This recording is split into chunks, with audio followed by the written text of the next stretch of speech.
sesuatu yang sempurna itu amat Allah gemari. Firman Allah Subhanahu wa taala, "Wal takum minkum ummatun yad'una ilal khair wa ya'muruna bil ma'ruf wa yanhauna 'anil munkar wa ulaika humul muflihun." Maksud dia apa tuan-tuan? Hendaklah ada di kalangan kamu satu golongan daripada umat yang sentiasa menyeru ke arah kebaikan, ke arah kebajikan, ke arah perkara-perkara yang diredai oleh Allah, iaitu menyuruh kepada yang makruf dan mencegah daripada yang mungkar. Apa maksud makruf itu tuan? Segala perbuatan yang boleh mendekatkan diri kepada Allah, iaitu melaksanakan sesuatu yang Allah suka. Walaupun kita yang melaksana tak berapa suka pada peringkat awal, tapi percayalah, oleh kerana kita utamakan Allah dalam hidup kita, insya-Allah sikit-sikit perkara yang kita tak suka, kita akan jadi suka. Dan mencegah daripada mungkar. Apa maksud mungkar itu? Segala perbuatan yang diminta kita supaya jauhkan diri daripada Allah. Perbuatan yang Allah benci, Allah tak suka perkara itu, yang itu minta kita jauhi, supaya kita dapat menjaga hak Allah Subhanahu wa taala.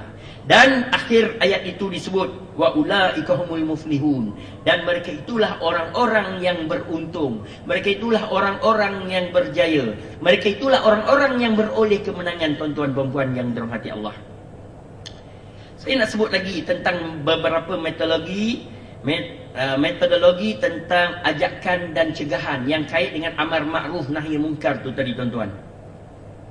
Ini namanya uslub ataupun kaedah bagaimana kita nak mengajak orang kepada kebaikan ataupun nak melarang orang daripada kejahatan. Disebut dalam ayat Quran, ud'u ila sabili rabbika bil hikmati wal mau'izatil hasanah. Apabila kita nak mengajak seorang kepada kebaikan ataupun nak mencegah seorang daripada kejahatan, hendaklah kita gunakan dengan bahasa ataupun tingkah laku berhikmah, dengan berhemah dan juga berhikmah.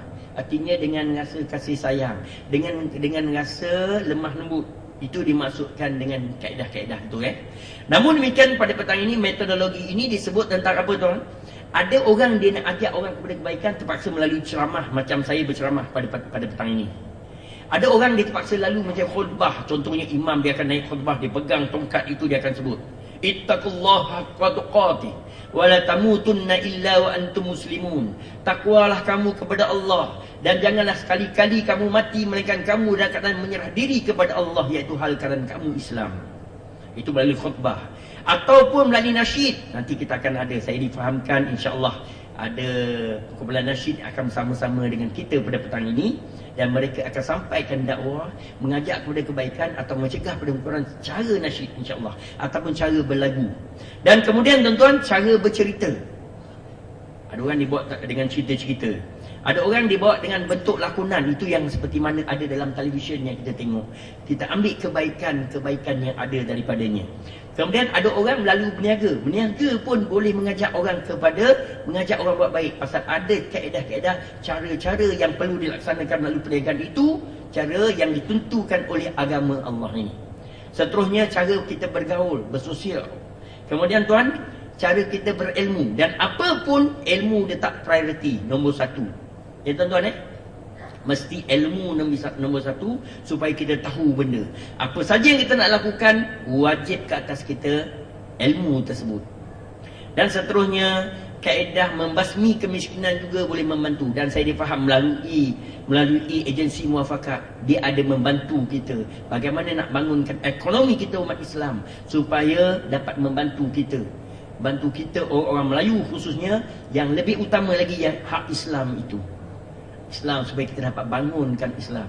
Ini disebut pada zaman Nabi SAW, ketika Islam mula sampai ke kota Madinah. Hijrahnya Nabi di kota Madinah, tuan-tuan dan puan, dan keadaan umat Islam yang berhijrah pada ketika itu tidak ada apa yang dibawa. Mereka hanya ada selai sepinggang. Waktu itu Rasulullah memanggil Abdurrahman bin Auf, sahabat Nabi yang ulung dalam bidang perniagaan. Panggil dia, wahai Abdurrahman. Kemudian Abdurrahman kata, boleh tak kita bangun ekonomi di Madinah ini? Sedangkan waktu itu tuan-tuan dan puan, kota Madinah dikuasai oleh orang-orang Yahudi yang hebat perniagaan mereka pada ketika itu. Kemudian Rasulullah pun bertanya pada Abdurrahman, ya Abdurrahman, bagaimana? Ya Rasulullah, saya perlukan sedikit modal. Maka dihimpunkan oleh golongan Ansar modal, kemudian serahkan ke Abdul Rahman. Dalam masa yang singkat ekonomi Islam terus melonjak, meninggi, meninggalkan ekonomi orang-orang Yahudi pada ketika itu. Ini yang kita nak bangunkan melalui agensi muafakat dan melalui apa yang dianjurkan oleh Rasulullah sallallahu alaihi wasallam dan melalui agama Islam yang tercinta ini, tuan-tuan. Dalam satu kisah lain disebutkan Sayyidina Uthman radhiyallahu an, sahabat Nabi, merupakan khalifah Rasul yang ketiga. Beliau satu ketika dia ada memiliki sesuatu yang dikongsikan dengan orang Yahudi. Apa dia, tuan? Dia memiliki satu telaga. Waktu itu di kota Mekah dan Madinah, mereka masalah air besar di sana. Macam negara kita tak ada masalah air, tetapi di sana masalah air besar, tuan. Waktu itu dia terpaksa berkongsi dengan orang Yahudi ni. Jadi caranya dia buat macam mana? Satu hari orang Yahudi ni berniaga, satu hari Uthman berniaga, satu hari lagi, itulah seterusnya diulang-ulangkan. Pada ketika itu Rasulullah menyarankan kepada umat Islam yang ada di kota Madinah, belilah air pada ketika hari Saidina Uthman berniaga. Kemudian jadi mereka pun beli air. Akibatnya apa, tuan? Akibatnya orang Yahudi tadi bungkus tikar, gulung tikar, bungkus. Akhirnya dia pun gadaikan dia punya share dia tadi pada Sayyidina Uthman.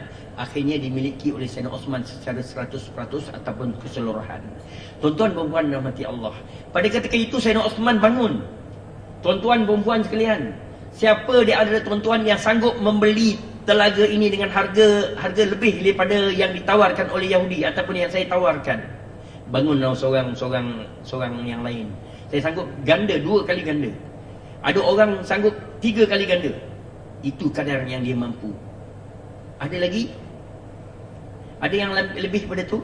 Ada yang sanggup lebih daripada 10 kali? Ada yang sanggup 10 kali ganda? Semua tengok dia, dia tengok dia. Para peniaga yang berada di kota Madinah saling tengok-menengok. Siapa Kata Sayyidina Uthman, ada. Siapa dia, tuan-tuan? Siapa dia, adik-adik? Siapa dia, tuan-tuan, yang sanggup membeli telaga hak Sayyidina Uthman tadi yang telah dijual oleh Yahudi, share kepada Sayyidina Uthman tadi? Maka Sayyidina Uthman pun bangun berkata, sesungguhnya Allah sanggup beli 10 kali ganda daripada yang kamu tawarkan tadi.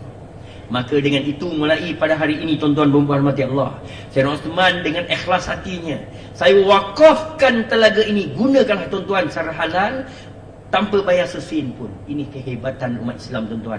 Jiwa mereka yang ada begitu hebat sampai dapat membangunkan kekuatan ekonomi Islam pada ketika itu. Tuan-tuan rahmati Allah, selain daripada itu dibangunkan, ajakan ataupun amar ma'ruf nahi mungkar, mencegah kemungkaran melalui kata-kata nasihat, dan kemudian ada banyak yang lain-lain yang boleh kita pergunakan, tuan-tuan. Seterusnya saya nak tanya, tuan-tuan, ada orang tanya kita, apa matlamat kita hidup? Apa tujuan kita hidup di atas muka bumi Allah yang indah ini? Kadang-kadang kita sendiri pun masih samar apa yang kita nak perkatakan tentang matlamat hidup kita. Namun Allah sebut dalam Al-Quran, وَمَا خَلَقْتُ الْجِنَّ وَالْإِنْسَ إِلَّا لِيَعْبُدُونَ, dan tidaklah aku ciptakan jin dan manusia, tuan-tuan.